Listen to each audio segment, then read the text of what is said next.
Hello बेटा। बेटा welcome to Rajan sir के साइंस सूत्र। बेटा इस वीडियो में हम सिक्स्थ क्लास की साइंस का जो चौथा लेसन है, सॉर्टिंग मटेरियल्स इनटू ग्रुप्स, वो पढ़ने वाले हैं। तो इसे स्टार्ट करने से पहले मैं आपसे रिक्वेस्ट करूंगा कि आप अपनी एनसीईआरटी की जो बुक है वो ओपन कर लें और हमारे साथ साथ हम पढ़ते चलें, रीड करते चलें, ताकि आपको अच्छे से समझ आए। इसके वर्ड मीनिंग जो हम आपको नोट करवाएंगे वो अपनी बुक पे लिख लें। ओके, तो चलिए स्टार्ट करते हैं। पहले लेसन का नाम समझ लेते हैं, सॉर्टिंग मटेरियल इनटू ग्रुप्स। हमने क्या करना है, जो अलग अलग किस्म के मटेरियल्स हमारे आसपास के में हैं उनको सॉर्ट करना है, उनकी ग्रुपिंग करनी है, मतलब उनको अलग अलग चूज़ करके ग्रुप्स में डिवाइड करके रख देना है। जैसे हमारे सराउंडिंग में कुछ मटेरियल प्लास्टिक के बने हुए होते हैं तो वो हमने एक अलग ग्रुप बना देना है। कुछ मटेरियल मेटल के बने हुए होते हैं, उनका अलग ग्रुप बना देना है। तो इस लेसन में ऐसे ही हमें ग्रुपिंग की कुछ टेक्निक्स बताई गई हैं। तो चलिए रीड करना स्टार्ट करते हैं। We have seen that our food and clothes have so much variety in them. Not just food and clothes, there is a such vast variety of objects everywhere. बेटे यहाँ पे बताया गया है कि पिछले लेसन में हम पढ़ चुके हैं कि फूड और क्लोथ्स की हमारे पास बहुत सी वैरायटी है, लेकिन केवल फूड और क्लोथ की वैरायटी नहीं है। बहुत से ऐसे ऑब्जेक्ट हैं, बहुत सी वैरायटी, हर चीज़ की हमारे पास उपलब्ध है। We see around us a chair, a bullock cart, a cycle, cooking utensil, books, clothes, toys, water, stones and many other objects. देखिए हमारी सराउंडिंग में हमें कुछ एग्जाम्पल दी गई हैं जो हमारी सराउंडिंग में से हैं कि कौन कौन सी चीज़ें हम देखते हैं। एक चेयर देखते हैं, बुलक कार्ट जिसे हम वो बैलगाड़ी भी बोलते हैं, ठीक है, वो हो गई। साइकिल हो गया, कुकिंग यूटेंसिल खाना बनाने वाले बर्तन हो गए, बुक्स हो गई, क्लोथ्स हो गई, टॉयज़ हो गए, वाटर, स्टोन और बहुत सी ऐसी चीज़ें हैं। All these objects have different shapes, colours and uses. इन सभी चीज़ों की शेप अलग अलग हैं, कलर अलग अलग है और इनका इस्तेमाल भी अलग अलग कारणों के कारण किया जाता है, मतलब इनका यूज़ भी अलग है। जैसे चेयर है वो बैठने के लिए काम आती है, लेकिन टेबल है उस पर हम चीज़ें रख लेते हैं, वो वैसे काम आता है, ठीक है। तो look around and identify objects that are around in shape. अब कह रहे हैं कि अपने आसपास देखिए कि कौन सी चीज़ है जो राउंड शेप में होती है, किसकी शेप राउंड है। अब बेटे कौन सी चीज़ें राउंड है, देखिए बहुत सी एग्जांपल आ सकती हैं, लेकिन यहाँ पे हमें कुछ सुजेशन दी गई हैं, जैसे कि रबड़ बॉल हो गई, फुटबॉल हो गई, या ग्लास मार्बल। ग्लास मार्बल जैसे कि वो कांच के कंचे जिसे बोलते हैं ना, जिससे बच्चे खेलते हैं, तो वो वाली चीज़ वो भी राउंड शेप की होती है। If we include objects that are nearly round, our list could also include objects like apples, oranges and other features. हाँ जी, तो बेटे गोल चीज़ों में कुछ और एग्जांपल हैं, जैसे कि एप्पल है वो ये भी गोल है, ऑरेंजेस हैं संतरा वो भी गोल है, और अर्दन पीचर है। अर्दन पीचर का मतलब घड़ा, जो पानी वाला घड़ा होता है ना मिट्टी से बना हुआ, उसकी शेप भी गोलाई में होती है, ठीक है। तो suppose we are looking for objects that are edible. अब देखिए हम वो चीज़ें, अब सपोज कीजिए मान के चलिए कि वो चीज़ें देखते हैं जो एडिबल हों। एडिबल मीन्स जिसे हम खा सकते हैं, जो हमारा भोजन बन सकती हैं। We might include all the items that we have listed in table 1.1, 1.2 and 1.3 in chapter 1. We might also find that some of these round shaped objects we just listed out are also in this group. अब lesson 1 के जो कुछ table हम पढ़ के आए हैं उनमें से हमने बहुत सी आइटम्स नोट की हुई थी उन टेबल में से, तो उनमें से हमने आइडेंटिफाई करना है बेटे कि कौन कौन सी चीज़ें राउंड शेप की हैं, ठीक है। राउंड शेप की आइटम वो पीछे जाके ना वो लेसन खोल के, तो टेबल 1.1, 1.2 और 1.3 में से हमने आइडेंटिफाई करना है कि उनमें से राउंड शेप वाली चीज़ें कौन सी हैं। चलिए आगे बढ़ते हैं। Let us say we wish to make a group of object that are made up of plastics. अब हम एक और ग्रुप बनाते हैं उन चीज़ों का जो चीज़ें प्लास्टिक से बनी हुई हों, ठीक है। अब कौन कौन सी चीज़ें बेटे प्लास्टिक से बनी हुई होती हैं, सोचिए, अपने आसपास देखिए जी। एक तो बकेट्स, बाल्टी हो गई, लंच बॉक्स जो आप स्कूल में लेके जाते हैं, टॉयज़ हो गए आपके, ये मोस्टली प्लास्टिक के बने हुए होते हैं, ठीक है। देन वाटर कंटेनर, जो बॉटल्स वगैरह होती हैं वो प्लास्टिक की बनी हुई होती हैं, वो ठीक है, पानी वाली बॉटल्स। और पाइप्स हो गए, या बहुत सी और भी चीज़ें हैं जो प्लास्टिक से बनी हुई होती हैं। In the above example, we have grouped object on the basis of their shape or the material they are made from. बेटे तो अब तक हमने जो दो पैरे डिस्कस किए हैं, पहले पैरे में बताया गया था कि हमने जो ग्रुप बनाया है वो राउंड चीज़ों की सिलेक्शन कर ली, ठीक है, यानी कि शेप को सिलेक्ट कर लिया, क्राइटेरिया हमारा शेप हो गया कि शेप के हिसाब से कौन कौन सी चीज़ें गोल हैं वो हमने सेलेक्ट कर ली। फिर दूसरा जो हमने ये पैरा डिस्कस किया, इसमें प्लास्टिक की चीज़ों को ग्रुपिंग करनी शुरू कर दी, हमने आइडेंटिफाई किया कि कौन सी चीज़ें प्लास्टिक से बनी हुई होती हैं, ठीक है जी। तो all objects around us are made of one or more material. These materials may be glass, metal, plastic, wood, cotton, paper, mud, soil, ठीक है। देखिए अब क्या होता है कि ऐसे बहुत से मटेरियल हैं जो कि अलग अलग किस्म चीज़ों से बने हुए होते हैं। जैसे फॉर एग्जांपल बेटे एक चेयर है, चेयर, तो चेयर किस चीज़ से बनी हुई हो सकती है, आप सोच के बताओ। आपको अगर पता है नीचे कमेंट बॉक्स में भी आप लिख सकते हो, ठीक है बेटे। अब देखिए चेयर बनी हुई होती है यूजली या तो लकड़ी की या फिर प्लास्टिक से, और किससे बनी हुई हो सकती है जी, मेटल की, लोहे की या स्टील की, ऐसी भी एल्युमिनियम की, ऐसी भी चेयर्स मार्केट में उपलब्ध हैं। अब देखिए मटेरियल मतलब आइटम तो चेयर थी, लेकिन उसको बनाने वाले मटेरियल तीन हो गए, है ना। एक तो वुड हो गई, प्लास्टिक हो गई और मेटल हो गई। तो ऐसे ही बेटे किसी चीज़ को बनाने के लिए हम अलग अलग किस्म का मटेरियल जो है यूज़ कर सकते हैं, ठीक है जी। चलिए अब एक्टिविटी 1 पर करते हैं। Let us collect as many as object as possible from around us. कहते हैं कि जी आप अपने आसपास से जितनी चीज़ें हो सकती हैं इकट्ठा कर लो। Each of us could get some everyday object from home, and we could also collect some object from the classroom or from outside the school. अब इनमें से कुछ चीज़ें हम घर में से इकट्ठा कर सकते हैं, कुछ चीज़ें हम क्लासरूम में इकट्ठा कर सकते हैं और कुछ चीज़ें स्कूल के बाहर से कलेक्ट कर सकते हैं। What will we have in our collection? अब ज़्यादातर क्या होगा कि आप जब ये चीज़ें, ये सामान इकट्ठा करोगे तो आप में, आपके इस कलेक्शन में कुछ कॉमन सी चीज़ें ज़रूर होंगी, जैसे कि chalk, pencil, notebook, rubber, duster, hammer, nail, soap, spoke of a wheel, bat, match box, salt and potato, ठीक है बेटे। सो ये कॉमन सी चीज़ें हैं, लेकिन इनमें कुछ ऐसे वर्ड हैं शायद आपको ना पता हो, जैसे कि यहाँ पे आया है स्पोक ऑफ ए व्हील। तो ये क्या होता है बेटे, जैसे पहिया होता है ना, जैसे साइकिल का ये वाला पहिया आपने देखा होगा कि उसके अंदर ऐसे बारीक बारीक तारें डाली गई होती हैं, तो वो जो तार होती है उसको हम स्पोक बोलते हैं, ठीक है बेटे। समझ में आया आपको? ओके। तो ये सारी चीज़ें हमने इकट्ठा कर ली। We can also list object that we can think of but can not bring to the classroom. देखिए आपकी लिस्ट में ऐसी चीज़ें भी हो सकती हैं कि आपने सोच तो ली, लेकिन आप उसे उठा के क्लासरूम में नहीं लेके आ सकते। क्यों? क्योंकि वो बहुत बड़ी चीज़ें हैं और भारी चीज़ें हैं, जैसे जैसे कि वॉल होगी, ट्री हो गया, डोर हो गए, ट्रैक्टर हो गया, रोड होगी, ठीक है जी। तो ये चीज़ें ऐसी हैं, इमूवेबल हम इनको बोल सकते हैं, जो फिक्स हैं, अपनी जगह से हिल नहीं सकती, बहुत बड़ी हैं, बहुत भारी हैं। तो ये भी हमारी कलेक्शन का हिस्सा हो सकती है, हम इनको भी लिस्ट में ले सकते हैं, ठीक है जी।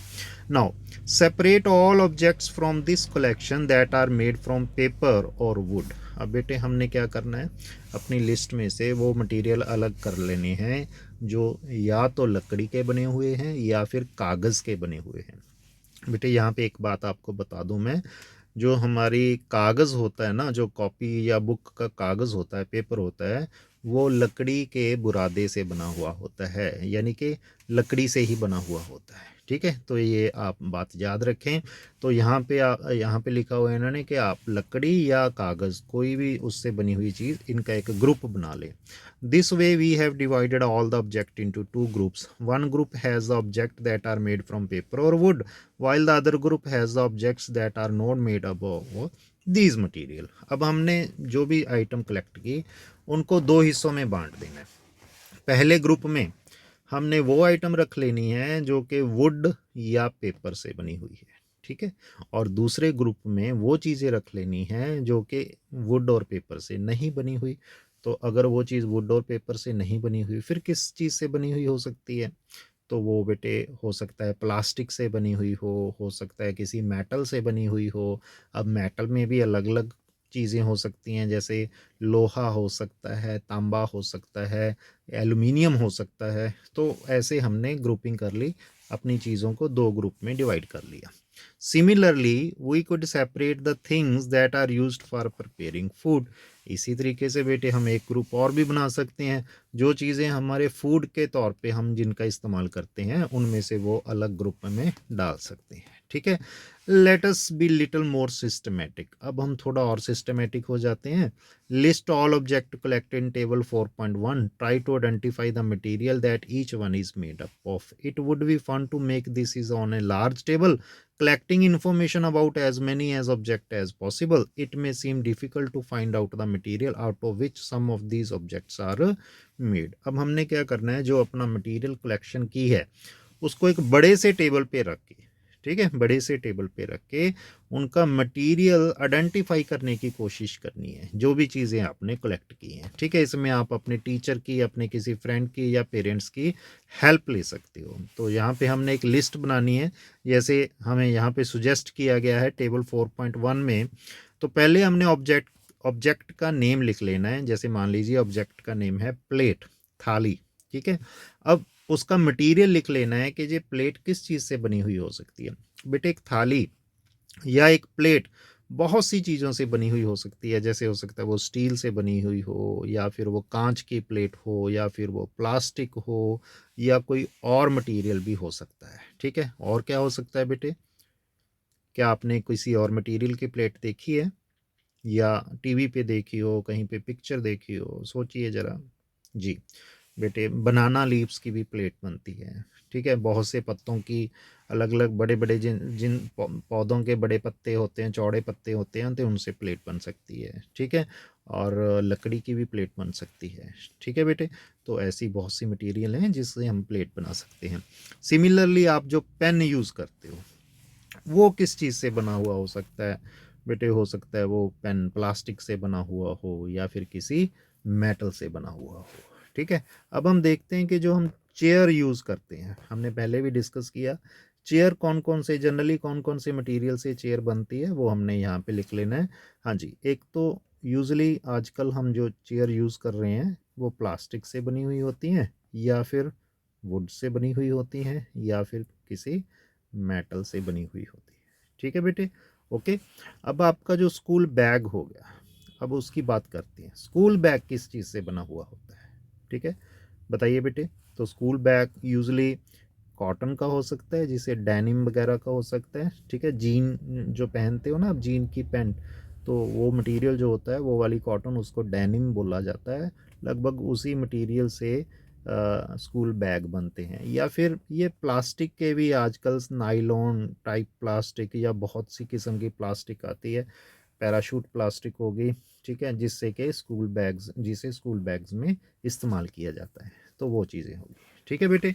तो इस एक्टिविटी में हमने ये देखा कि जो चीज़ें हैं, जो हमारी आइटम्स हैं, वो कई अलग अलग किस्म के मटेरियल से बनी हुई होती हैं, ठीक है। और यूजली ये मटेरियल क्या होते हैं? यूजली होता है वुड होता है, प्लास्टिक होता है, या फिर कोई ना कोई मेटल होती है, ठीक है। चलिए अभी हम एक्टिविटी 2 परफॉर्म करते हैं। Table 4.2 list some common material. You can also add more material in column 1 that are known to you. Now try and think of everyday object you know that are made up of only these material and list them in column 2।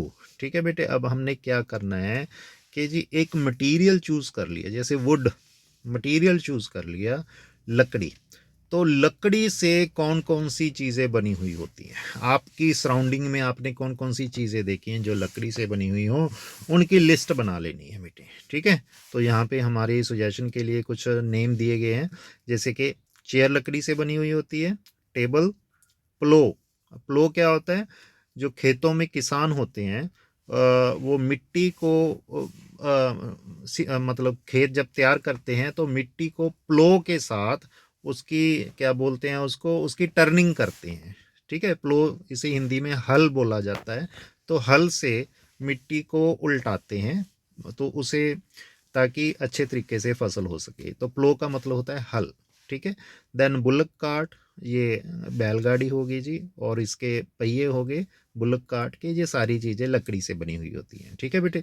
Second thing is paper, paper material हो गया। अब paper से item कौन कौन सी बनती है? देखिए, books, notebooks, newspaper, toys भी हो सकते हैं, कैलेंडर्स भी हो सकते हैं, और भी बहुत सी चीज़ें पेपर से बनी हुई हो सकती हैं। जैसे ग्रीटिंग कार्ड वगैरह हो गया, वो भी पेपर से बना हुआ है। मैगजीन पेपर से बने हुए हैं, ठीक है बेटे। चलिए अब नेक्स्ट देखते हैं लेदर। अब चमड़े से कौन कौन सी चीज़ें बनी हुई हैं बेटे? आपको पता है चमड़े से कौन सी चीज़ें बनी हुई होती हैं? ठीक है, हम यहाँ पे कुछ नेम लिखते हैं, जैसे कि शूज़ हो गए बेटे। पहली आइटम होगी शूज़, ठीक है, ये चमड़े से बने हुए होते हैं। देन आपके बैग्स हो सकते हैं, ठीक है। देन चमड़े से बेल्ट जो होती है वो बनी हुई हो सकती है, पर्स बने हुए हो सकते हैं। ऐसी बहुत सी चीज़ें लेदर की बनी हुई होती हैं, ठीक है बेटे। देन प्लास्टिक, अब प्लास्टिक से बहुत सी चीज़ें बनी हुई, हमने पहले पढ़ लिया। पेन बना हुआ है जी प्लास्टिक का। और क्या बना है? प्लेट बनी हुई हो सकती है, या फिर फर्नीचर हो सकता है, टेबल चेयर हो सकता है, ये सारी चीज़ें हो सकती हैं, ठीक है जी। अब कॉटन की बात करते हैं। कॉटन से कौन कौन सी चीज़ें बनी हैं? अब जैसे पैंट हो गया जी, देन शर्ट होगी जी, और पैंट शर्ट के अलावा और कौन सी चीज़ें बनी हुई होती है बेटे कॉटन से? हाँ जी, आपका स्कूल बैग है वो कॉटन से बना हुआ हो सकता है। कर्टन, ये कर्टन्स बने हुए हो सकते हैं, या बेड शीट हो गई, ठीक है बेटे। तो ये सारी चीज़ें कॉटन से बनी हुई हो सकती हैं। Okay, now what do we find from these tables? हमने अभी तक दो टेबल डिस्कस किए। पहले टेबल में हमने देखा कि आइटम है, फिर हमने आइडेंटिफाई किया उसका मटेरियल कौन सा है। अब दूसरे टेबल में हमने देखा मटेरियल है, फिर हमने देखा इससे आइटम कौन कौन सी बनी हुई है, ठीक है। तो ये जो पैरा था इसमें यही चीज़ हमें समझाई गई है। This is not too much important, so मैं यहाँ पे हम रीडिंग नहीं कर रहे, इसको स्किप कर रहे हैं, ठीक है, क्योंकि हमने ऑलरेडी मटेरियल ये डिस्कस कर लिया। अब सवाल ये पैदा होता है कि हमें ये इसका मतलब ये हुआ कि आइटम बहुत सी हैं, बहुत से मटेरियल आइटम बनाने के लिए यूज़ होते हैं। तो हमें ये अलग अलग आइटम्स की नॉलेज होनी चाहिए, ताकि हम अपना जो कोई भी हम बनाना चाहते हैं आइटम वो बना सकें, ठीक है। चलिए अब next heading is properties of materials. Have you ever wondered why a tumbler is not made with a piece of cloth? Recall our experiments with piece of cloth in chapter 3, and also keep in mind that we generally use a tumbler to keep a liquid. बेटे आपने कभी सोचा है कि जो tumbler होता है, tumbler means glass, ठीक है। ग्लास यानी कि शीशा नहीं, ग्लास का मतलब पानी, जिसमें हम पानी डालते हैं, ठीक है। तो जो ग्लास होता है वो कभी कपड़े का हो सकता है क्या? क्यों नहीं हो सकता कपड़े का? क्या खराबी है अगर हम ग्लास को कपड़े से बना ले? तो देखिए ग्लास की खराबी देखिए यहाँ पे जो एक बच्चा अब ग्लास की, अपने सॉरी, ये कपड़े की जो थैली है उसमें पानी डाल रही है। तो पानी डालने के बाद क्या हो रहा है? यहाँ से कपड़े में से वो पानी लीक हो रहा है, नीचे गिर रहा है, ठीक है। इसका मतलब क्या हुआ? इसका मतलब ये हुआ कि हम कभी भी कपड़े से ग्लास नहीं बना सकते। अगर हम कपड़े से ग्लास बनाएंगे और उसमें पानी डालेंगे तो वो पानी निकल जाएगा, ठीक है। Therefore would it be silly, क्या ये मूर्खता नहीं होगी? If we were make a tumbler out of cloth, अगर हम कपड़े से ग्लास बनाएं, है ना।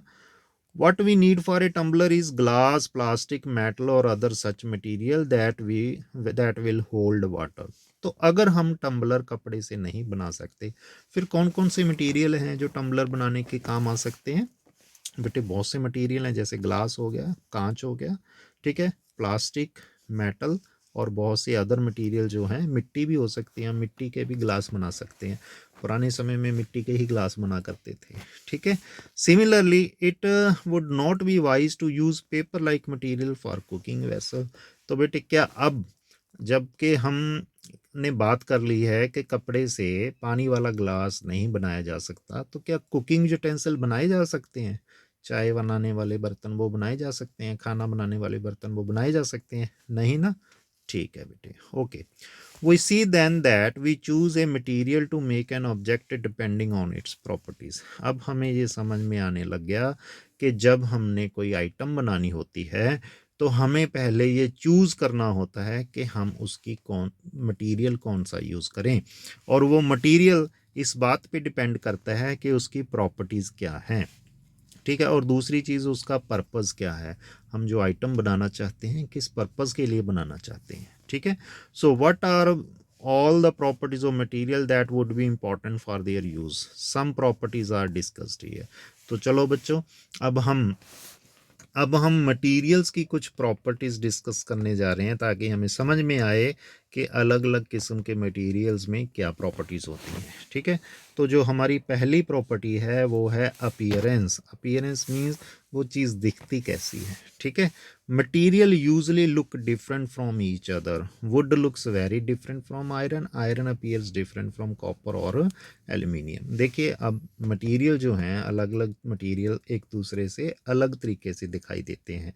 जैसे एक लकड़ी है वो आयरन से अलग दिखती है, लोहे से अलग दिखती है, और जो लोहा है वो कॉपर और एल्यूमिनियम से अलग दिखता है, ठीक है। At the same time there may be some similarities between iron, copper and aluminium.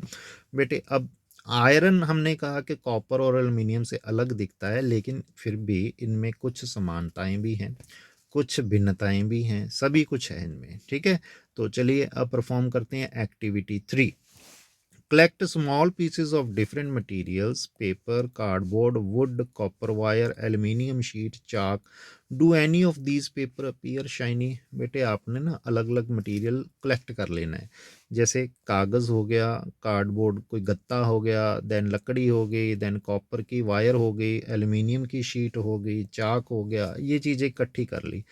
बेटे अब ध्यान से सोचो, देखो कि इनमें से किसी चीज़ में शाइन है या नहीं है, चमक है या नहीं है। हाँ बेटे, मेरे हिसाब से आपका आंसर ये आ रहा होगा कि ये दो चीज़ों में शाइन होती है, एक कॉपर वायर में और दूसरा एल्यूमिनियम शीट में, ठीक है। तो ये जो जिन चीज़ों में शाइन है ना, इनको अलग कर लो दूसरे चीज़ों से, ठीक है।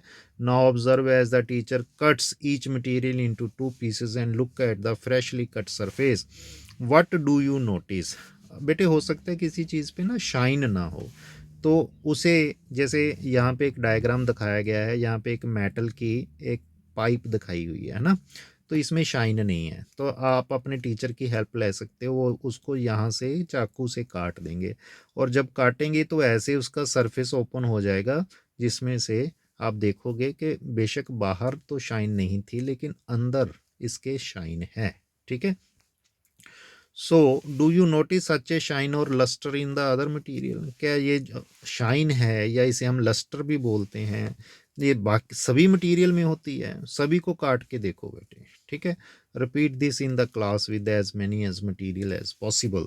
तो ये चीज़ आप ज़्यादा से ज़्यादा आइटम के साथ करो और देखो कि किस में चमक है और किस में चमक नहीं है। और दूसरा एक तरीका ये है कि अगर आप नहीं काटना चाहते, instead of cutting you can रब the surface of material with sand paper. तो आप ये कर सकते हो कि एक सैंड पेपर आता है जिसे हम रेगमार भी बोलते हैं, ठीक है।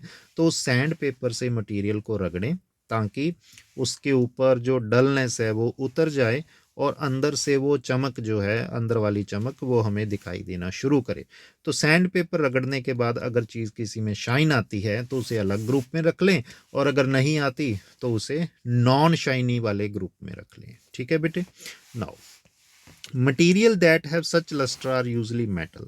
अब जिस चीज़ में लस्टर होगी, चमक होगी, आप देखोगे कि वो चीज़ यूजुअली कोई ना कोई मेटल होगी। कौन सी मेटल हो सकती है? आयरन, कॉपर, एल्यूमिनियम या फिर गोल्ड। तो इनमें से कोई भी मेटल हो सकती है। Some metal often lose their shine and appear dull because of action of air and moisture on them. लेकिन कुछ मेटल्स ऐसी होती हैं बेटे जिनकी शाइन समय के साथ ख़त्म हो जाती है। क्यों ख़त्म हो जाती है? क्योंकि वो हवा, पानी या तेज़ाबों के साथ क्रिया कर जाते हैं, रिएक्शन हो जाता है, तो उसके ऊपर डल लेयर आ जाती है। ठीक है, लेकिन अगर हम उनको रगड़ के उतार दें लेयर को या काट लें तो फिर से अंदर से वो शाइनिंग सरफेस बाहर आ जाता है। We therefore notice the lustre only on their freshly cut surface. इसलिए जब भी हमने चमक देखनी है तो चीज़ को काट के देखनी है ताकि अंदर वाली जो चीज़ है, अंदर वाली चमक हमें दिखाई दे। When you visit an ironsmith or a workshop, look out for freshly cut surface of metal rod to see if they have luster. तो आप इस काम के लिए किसी वर्कशॉप पे जा सकते हो, किसी मिस्त्री के पास, लोहे के मिस्त्री के पास, जिसे हम आयरन स्मिथ भी बोलते हैं, लोहार भी बोलते हैं। ठीक है, आयरन स्मिथ मीन्स लोहार, जो लोहे का काम करे, जिसे लोहे का मिस्त्री भी आप समझ लो, कह सकते हैं। उसकी वर्कशॉप पे आप बेटे जाके देखो कि जो ताज़ा लोहा है, जिस जो चीज़ फ्रेश लोहे से उसने जो चीज़ बनाई है उसमें बहुत चमक होगी। ठीक है बेटे, तो पहला क्राइटेरिया था हमारा अपीयरेंस, कि चीज़ में चमक है नहीं है। अगर चमक है तो उसे लस्ट्रस मटेरियल बोलते हैं, और अगर चमक नहीं है उसे हम नॉन लस्ट्रस मटेरियल बोलते हैं। तो सेकंड प्रॉपर्टी जो हमारी आ गई वो है बेटे हार्डनेस। ठीक है, देखिए हार्डनेस क्या होता है? When you press different material with your hand, some of them may be hard to compress while other can be easily compressed. ठीक है, जब हम आप किसी चीज़ को अपने हाथों से दबाते हैं तो हो सकता है कोई चीज़ तो दब जाए, सॉफ्ट होती है, और कई चीज़ों में दबाव डालने के बाद भी कोई असर नहीं आता, कोई फ़र्क नहीं पड़ता। तो इसका मतलब क्या हुआ कि वो चीज़ें हार्ड हैं। जैसे अच्छा, take a metal key and try to scratch with it. अब आप क्या करो, हार्डनेस का एक्सपेरिमेंट करने के लिए एक चाबी लो, मेटल की बनी हुई चाबी, और उससे जो भी चीज़ आप देखना चाहते हो कि ये हार्ड है या नहीं है, उस पर स्क्रैच डालने की कोशिश करो। The surface of piece of wood, aluminium, piece of stone, a nail, candle, chalk or any other material or object. अब आप किस पे स्क्रैच कर सकते हो? लकड़ी की आइटम पे, एल्यूमिनियम की आइटम पे, या फिर पत्थर, या फिर कोई नेल हो गया, जैसे नेल मतलब जैसे लोहे की मेख होगी उस पे, कैंडल होगी, चाक हो गया, इन किसी भी चीज़ पे आप स्क्रैच डालो। You can easily scratch some material while some can not be scratched so easily. कई चीज़ें आप देखोगे, कई चीज़ें तो ऐसी होंगी कि चाबी से आसानी से उस पर स्क्रैच पड़ जाएंगे, लेकिन कुछ ऐसी होंगी कि उस पर कोई असर नहीं होगा। तो material which can be compressed or scratched easily are called soft. तो इसलिए जो मटेरियल आसानी से कंप्रेस हो गए, दब गए, या जिस पे स्क्रैच आसानी से डल गया, हम बोलते हैं कि जी ये मटेरियल सॉफ्ट है। While some other material which are difficult to compress are called hard. लेकिन जिस मटेरियल को हम दबा नहीं सकते, जिस पे हम स्क्रैच नहीं डाल सकते, हम बोलते हैं कि ये वाला मटेरियल क्या होता है बेटे? हार्ड होता है। फॉर एग्जाम्पल, कॉटन और स्पॉन्ज जो है वो सॉफ्ट मटेरियल है, जबकि आयरन जो है वो हार्ड मटेरियल है। बेटे समझ में आया अब तक? हमने मटेरियल को दो ग्रुप में डिवाइड कर लिया, सॉफ्ट एंड हार्ड। सॉफ्ट कौन सा होता है?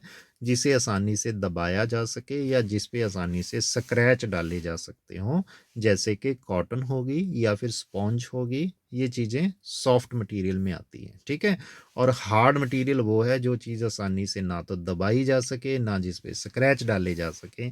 जैसे स्टोन हो गया, कोई मेटल हो गई, वो चीज़ें हार्ड हो गई। ठीक है जी। चलिए, अब अगली बात ये है कि अपीयरेंस में कई मटेरियल ऐसे होते हैं, जैसे हमने कहा कि किसी में लस्टर होती है, किसी में लस्टर नहीं होती, कोई हार्ड होता है, कोई नहीं हार्डनेस होती, और कई चीज़ें रफ हो सकती हैं और कई चीज़ें स्मूथ हो सकती हैं। स्मूथ मीन्स एकदम प्लेन सरफेस होता है, जब उस पर हाथ आप फेरोगे तो आपको लगेगा बिल्कुल स्मूथ है, प्लेन है। लेकिन कई चीज़ें ऐसी होती हैं कि उनमें उतराव चढ़ाव होते हैं, तो वो हम चीज़ बोलते हैं कि उसमें ये रफनेस है। ठीक है जी। चलिए, अब नेक्स्ट प्रॉपर्टी जो हमारी आ गई वो है सॉल्युबल एंड इनसॉल्युबल। बेटे सॉल्युबल का मतलब होता है कि कुछ मटेरियल को अगर हम पानी में डाल दें तो क्या वो पानी में घुल सकता है क्या? अगर तो वो पानी में घुल सकता है तो हम उसको बोलेंगे कि वो सॉल्युबल मटेरियल है, और अगर पानी में नहीं घुल रहा तो हम बोलेंगे वो इनसॉल्युबल है। ठीक है बेटे। तो चलिए एक्टिविटी 4 परफॉर्म करते हैं। Collect samples of some solid substance such as sugar, salt, chalk powder, sand and sawdust. हमने बेटे 5 मटेरियल इकट्ठे कर लेने हैं। पहला मटेरियल शुगर, चीनी हो गया। दूसरा नमक। तीसरा चाक पाउडर। स्कूल में जो ब्लैक बोर्ड पे लिखने के लिए चाक यूज़ किया जाता है उसको पाउडर बना लें, चाक पाउडर। ठीक है। चौथी चीज़ होगी सैंड, जिसे रेता भी बोला जाता है, आप समझ लो एक किस्म की मिट्टी है, तो ये हमने ले लेनी है। और पांचवी चीज़ है जी साडस्ट। साडस्ट क्या होता है? लकड़ी का बुरादा।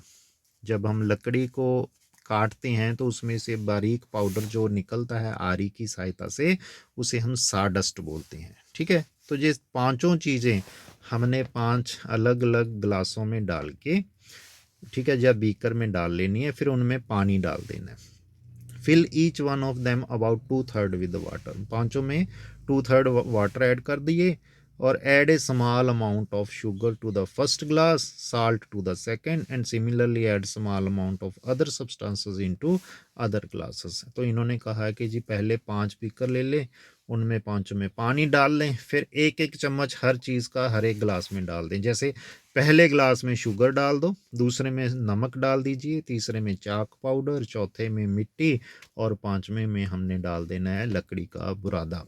Then stir the contact content. Stir means हिलाओ, मतलब उसे घुमाइए, चम्मच की सहायता से मटेरियल को अच्छी तरीके से घुमाइए। ठीक है। वेट फॉर फ्यू मिनट्स, थोड़ी देर इंतजार कीजिए। Observe what happen to the substance added to the water. फिर देखिए कि जो चीज़ हमने पानी में डाली थी क्या हुआ। क्या हो सकता है यहाँ पे? बेटे हो सकता है जैसे फिगर 4.4 देखिए, व्हाट डिसअपीयर व्हाट डजंट। कौन सी चीज़ गायब होगी पानी के अंदर और कौन सी चीज़ गायब नहीं हुई। जैसे यहाँ पे पहले बीकर में कोई मटेरियल पड़ा है, घुलने के बाद भी वो एज इट इज़ दिखाई दे रहा है, लेकिन दूसरे बीकर में कोई चीज़ हमने डाली थी जो घुल गई, जैसे कि शुगर है या साल्ट है, पानी में डाला, घोला, तो घुलने के बाद वो डिसअपीयर हो जाती है, हमें दिखाई देना बंद कर देती है। ठीक है जी। अब हमने लिस्ट बनानी है। तो जब हमने साल्ट पानी में घोला वो डिसअपीयर हो गया जी।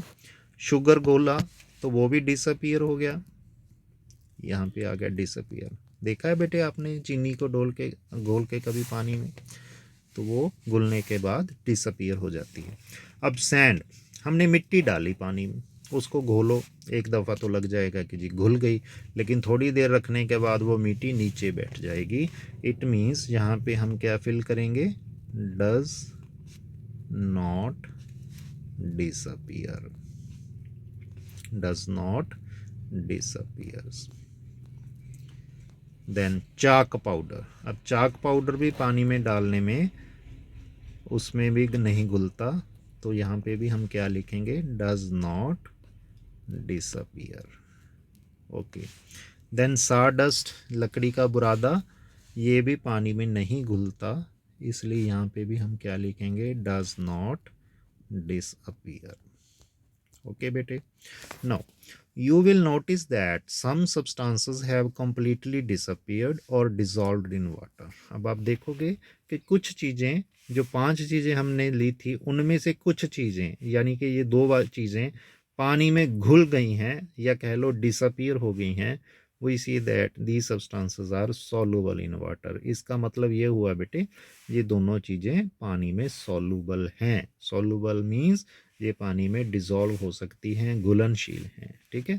Other substances that do not mix with water and doesn't disappear even after we stir for a long time, the substances are insoluble in water.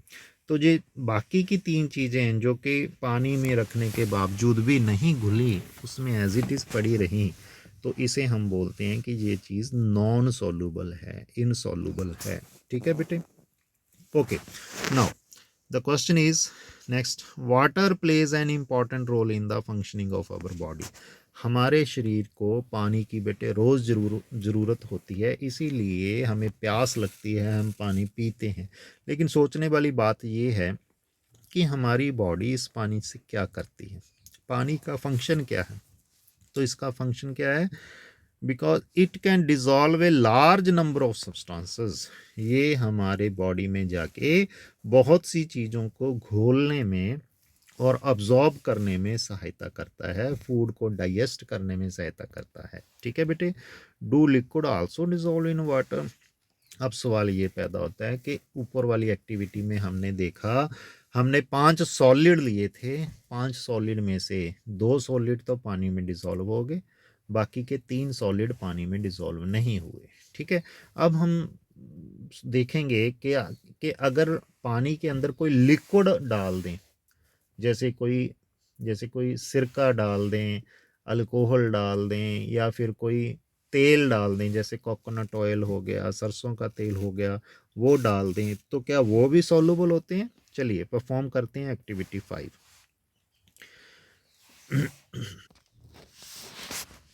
Collect samples of vinegar, lemon juice, mustard oil और coconut oil, kerosene और any other liquid। बेटे यहाँ पे भी हमने कुछ liquids इकट्ठे कर लेने हैं। पहला लिक्विड है विनेगर, जिसे सिरका बोला जाता है। किचन में आपके मम्मा यूज़ करते हैं वो पिकल्स वगैरह बनाने के लिए, अचार बनाने के लिए। ठीक है? दूसरा हो गया लेमन जूस, हम नींबू का रस यूज़ करेंगे। देन मस्टर्ड ऑयल, सरसों का तेल, या फिर कोकोनट ऑयल जो नारियल का तेल होता है वो हम यूज़ कर सकते हैं। फिर कैरोसिन और एनी अदर लिक्विड। कैरोसिन जैसे मिट्टी का तेल कहा जाता है, या कोई भी और तेल हम यूज़ करेंगे वाटर में डिज़ोल्व करने के लिए। ठीक है? Take a glass tumbler, fill it with the half water, add a few spoonful of one liquid to this and stir it well. Let it stand for 5 minutes. Observe whether the liquid mixes with the water. Repeat the same with other liquid, as many different liquid as are available to you.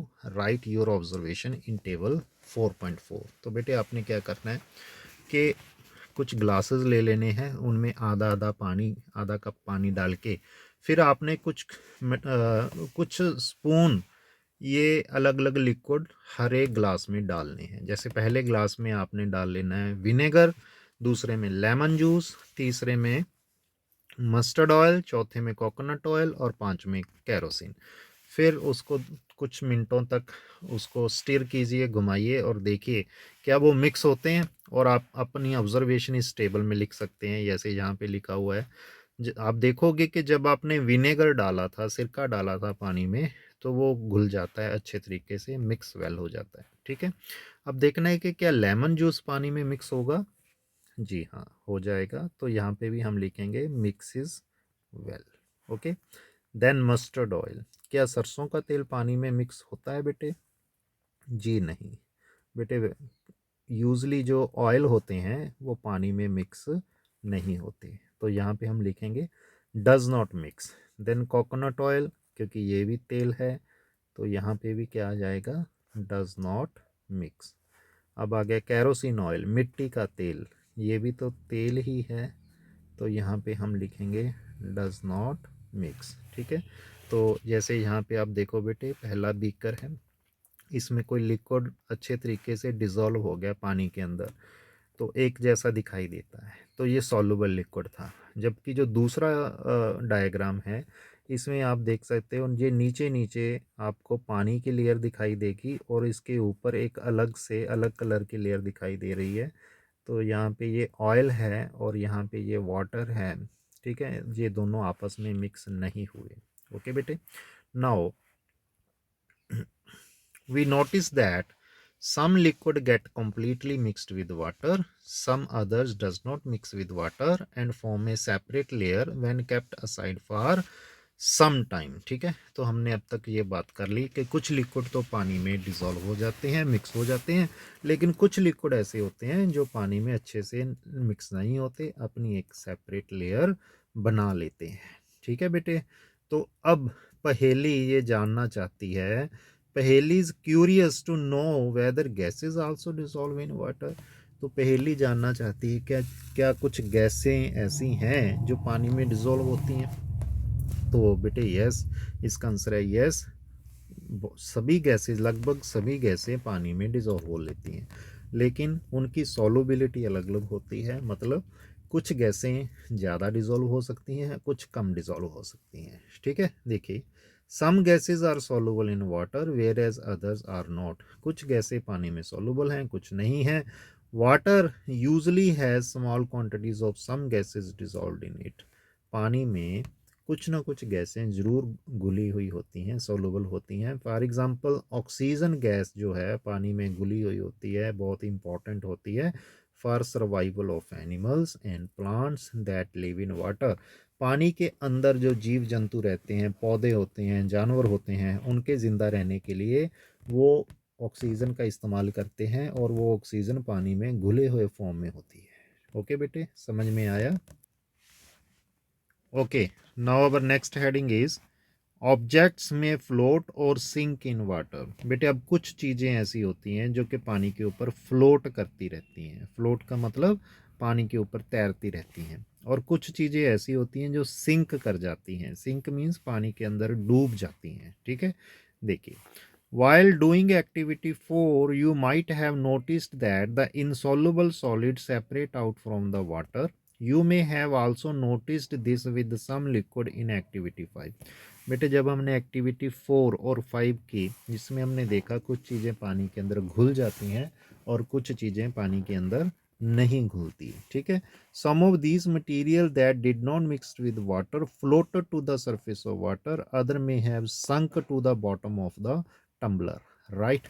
तो हमने देखा कि जो चीज़ें पानी में नहीं घुलती वो या तो पानी के ऊपर तैरती रहती हैं, या फिर पानी के अंदर वो डूब जाती हैं, संक हो जाती हैं। सही बात है ना ये? Okay. We notice many example of object what float in water और sink. Dried leaves fallen on the surface of a pond, a stone that you throw into the pond, few drops of honey that you let fall into glass of water. What happens to the all of these? बेटे आपने बहुत सी ऐसी चीज़ें देखी होंगी जो कि पानी के ऊपर तैरती रहती हैं। जैसे जो पेड़ होते हैं उनके पत्ते जब सूख के झड़ जाते हैं और पानी के ऊपर गिरते हैं, तो देखा होगा आपने कि वो पानी के ऊपर तैरते रहते हैं। लेकिन जब हम पानी के अंदर कोई पत्थर फेंकते हैं तो उसका क्या होता है बेटे? वो तैरता है या डूब जाता है? जी, वो डूब जाता है। इसी तरीके से आप देखोगे, अगर आप पानी के अंदर शहद को डालोगे, शहद की एक बूंद डालोगे, वो भी डूब जाएगी, नीचे तक बैठ जाएगी, ठीक है। Bujo would like you to give him 5 example each of object that float and those that sink in water. अब बूजो चाहता है कि बेटे आप ऐसी 5 एग्जाम्पल दो ऐसी चीज़ों की जो पानी के ऊपर तैरती रहें, और फिर 5 एग्जाम्पल दो ऐसी चीज़ों की जो कि पानी के अंदर डूब जाएं। क्या आप वो एग्जाम्पल दे सकते हो? अगर आपको एग्जाम्पल आती हैं तो नीचे कमेंट बॉक्स में लिखें एग्जाम्पल्स के नेम, ठीक है जी। Okay. What about testing these same material to see if they float or sink in other liquid like oil? बेटे ऐसी चीज़ आप लिक्विड से भी कर सकते हो। जैसे हमने कहा था कि जी कोई भी तेल है वो पानी में मिक्स नहीं होता। अगर मिक्स नहीं होता तो वो अलग रहेगा, लेकिन अलग वो ऊपर तैरता रहता है या कि फिर नीचे डूब जाता है, ये आपने बताना है, ठीक है जी। अब now come to next point. Next point is transparency. Transparency का मतलब है कि कोई चीज़ कितनी ट्रांसपेरेंट है, उसके आर पार कितना देखा जा सकता है, ठीक है। You might have played the game of hide and seek. Think of some places where you would like to hide so that you are not seen by others. बेटे आपने कभी हाइड एंड सीक खेला होगा। खेला है आपने hide and seek? Hide and seek क्या होता है? जिसे हम कहते हैं वो छुपने वाली गेम होती है ना, बच्चे छुप जाते हैं फिर दूसरा बच्चा उसको ढूंढता है, ठीक है। तो उसमें क्या होता है कि आप ऐसी जगह छुपना चाहते हो जहाँ से दूसरे बच्चे आपको ना देख सकें। Why did you choose those places, आपने ऐसी चीज़ क्यों चूज की जहाँ पे आप छुपें और दूसरे ना देख सके। Would you have try to hide behind a glass window, क्या आप कभी शीशे की विंडो के पीछे छुपे हो? ऑब्वियसली नॉट, नहीं। As your friends can see through that and support you, क्योंकि आपको पता है कि अगर आप शीशे के पीछे छुपोगे तो वो आपका दोस्त आपको देख लेगा, ठीक है। Can you see through all the materials, क्या आप सभी मटीरियल्स के आर पार देख सकते हो? दो सब्सटेंसेस और material through which things can be seen are called transparent. तो बेटे जिस चीज़ के आर पार आप देख सकते हो उसे हम क्या बोलते हैं? ट्रांसपेरेंट। जैसे कि ग्लास हो गया, मतलब प्लेन शीशा हो गया, वाटर हो गया, एयर होगी, ऐसे कुछ प्लास्टिक होते हैं जो कि ट्रांसपेरेंट होते हैं, ठीक है। तो ये सारे ट्रांसपेरेंट मटेरियल की एग्जांपल होगी, ठीक है। कौन कौन सी होगी? ग्लास, वाटर, एयर और कुछ प्लास्टिक, ठीक है। Then shopkeeper usually prefer to keep biscuits, sweets and other eatables in transparent containers of glass or plastic so that buyers can easily see these item। अब आपने बेटे देखा होगा दुकानों पे जो शॉपकीपर होते हैं ना, वो खाने पीने वाली चीज़ों को ऐसे बर्तमान में रखते हैं। देखिए यहाँ पे कुछ बर्तमान रखे हुए हैं जो कि ट्रांसपेरेंट है। उन्होंने ये क्यों किया है? ट्रांसपेरेंट खाने पीने वाली चीज़ों को ट्रांसपेरेंट डब्बे में क्यों डाला है? ताकि आप उसे आसानी से देख सको और उसे खरीद सको, ठीक है। On the other hand there are some material through which you are not able to see, जबकि ऐसे भी कुछ मटीरियल होते हैं जिसमें से आप नहीं देख सकते। These materials are called opaque. तो जिस चीज़ में से हम नहीं देख सकते उसे हम क्या बोलते हैं बेटे? ओपेक। ओपेक की एग्जांपल क्या होगी? जैसे लकड़ी का बक्सा हो गया, गत्ते का कार्टन हो गया, कार्टन यानी कि डब्बा, गत्ते का डब्बा हो गया, या फिर मेटल कंटेनर हो गया। तो ये सारी चीज़ें ओपेक चीज़ें होती हैं, ठीक है। वुड, कार्डबोर्ड और मेटल ये सारी ओपेक मटेरियल हैं। ओके बेटे, अब आपको पता चला कि कुछ चीज़ें जिनमें हम जिसके थ्रू देख सकते हैं उसे हम ट्रांसपेरेंट बोलते हैं, और कुछ चीज़ों जिनके आर पार हम नहीं देख सकते उसे हम क्या बोलते हैं? ओपेक। अब नेक्स्ट चीज़, अब एक और वर्ड है जो कि बच्चों को कंफ्यूज करता है, वो होता है ट्रांसलूसेंट।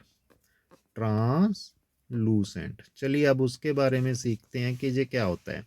तो take a sheet of paper and look through it toward a lighted bulb. Make a note of your observation. Now put 2-3 drops of some oil and spread it on the sheet of paper। कह रहे हैं कि ये कागज़ का टुकड़ा लो और उसमें से देखने की कोशिश करो। आप देखोगे कि उसमें से तो दिखाई नहीं देता। तो फिर अब आप क्या करो, उसके ऊपर 2-3 ड्रॉप्स किसी तेल की लगा लो, जैसे कोकोनट ऑयल या मस्टर्ड ऑयल लगा लो। Look again toward the lighted bulb, उसमें से एक बल्ब की तरफ देखो जो जग रहा हो, ठीक है। That portion of paper on which the oil has been spread, लेकिन आपने उस जगह से देखना है जहाँ पे आपने तेल लगाया है, ठीक है, कागज़ पे। Do you find that the bulb is more clearly visible then before, आपको पता चलेगा कि जो बल्ब है पहले तो कागज़ में से ज़्यादा विजिबल नहीं था, लेकिन तेल लगाने के बाद वो विजिबल हो गया। But can you see clearly through the oiled paper, क्या आपको बल्ब अच्छे से दिखाई दे रहा है? नहीं। Is everything on the other side of it visible, क्या सारी चीज़ें दिखाई दे रही हैं उसके आर पार से? परहैप्स नॉट, शायद नहीं। The materials through which objects can be seen but not clearly are known as translucent material. तो ऐसा मटीरियल जिसमें से हम चीज़ें देख तो सकते हैं लेकिन क्लियरली नहीं देख सकते, ठीक है जी। तो ऐसी मटेरियल को हम क्या बोलते हैं बेटे? ट्रांसलूसेंट मटेरियल, ठीक है। तो जो ऑयली पैच है कागज़ पे, वो वाला एरिया जहाँ पे हमने तेल लगाया है वो ट्रांसलूसेंट मटेरियल होता है, ठीक है बेटे। तो बेटे इस तरह हमने देखा कि बहुत से मटेरियल ओपेक होते हैं, मींस जिसके आर पार नहीं देखा जा सकता, बहुत से ट्रांसपेरेंट होते हैं, बहुत से ट्रांसलूसेंट होते हैं, ठीक है बेटे। अब पहेली के दिमाग में एक बात आई। पहेली ने क्या किया, अपने हाथ को एक टॉर्च लाइट के ऊपर रख के टॉर्च जला दी। आपने भी कभी ना कभी ये चीज़ करी होगी, है ना। आपने देखा होगा कि उसमें से आपका जो हाथ है वो रेड कलर का दिखाई देता है। अब आप बताओ, क्या ये आपका जो हाथ है वो ओपेक है, ट्रांसपेरेंट है या कि ट्रांसलूसेंट है? बेटे आप अपना आंसर नीचे कमेंट बॉक्स में लिखें। ओके, आपका आंसर चेक करते हैं, और इसका आंसर है बेटे ओपेक, आपका हाथ ओपेक है। क्यों? क्योंकि रोशनी डलने के बाद भी उसके आर पार आपको कुछ भी दिखाई नहीं दे रहा, और जिसके आर पार ना दिखे वो चीज़ क्या होती है? ओपेक होती है। तो बेटे ऐसे हमने देखा, इस चैप्टर में हमने देखा कि ग्रुपिंग कैसे की जाती है, मटेरियल्स की कौन कौन सी प्रॉपर्टी जो है वो हम देख सकते हैं। ठीक है ना?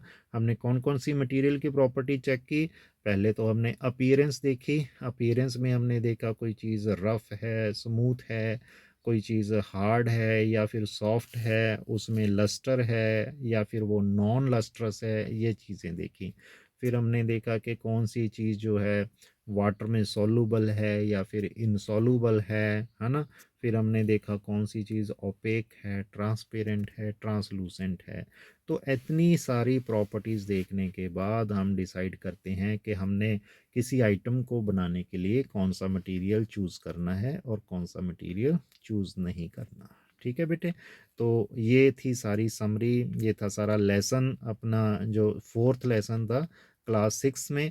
अब जो बाकी जो जहाँ पे थ्योरी या मटेरियल हमें प्रोवाइड किया गया है वो आपकी एक जनरल रीडिंग के लिए है। इसमें कुछ भी ऐसा विशेष तो नहीं है कि जो एग्ज़ाम पॉइंट ऑफ व्यू से इम्पोर्टेंट हो, और जो इम्पोर्टेंट चीज़ें थी वो हमने ऑलरेडी डिस्कस कर ली हैं आपसे। ठीक है?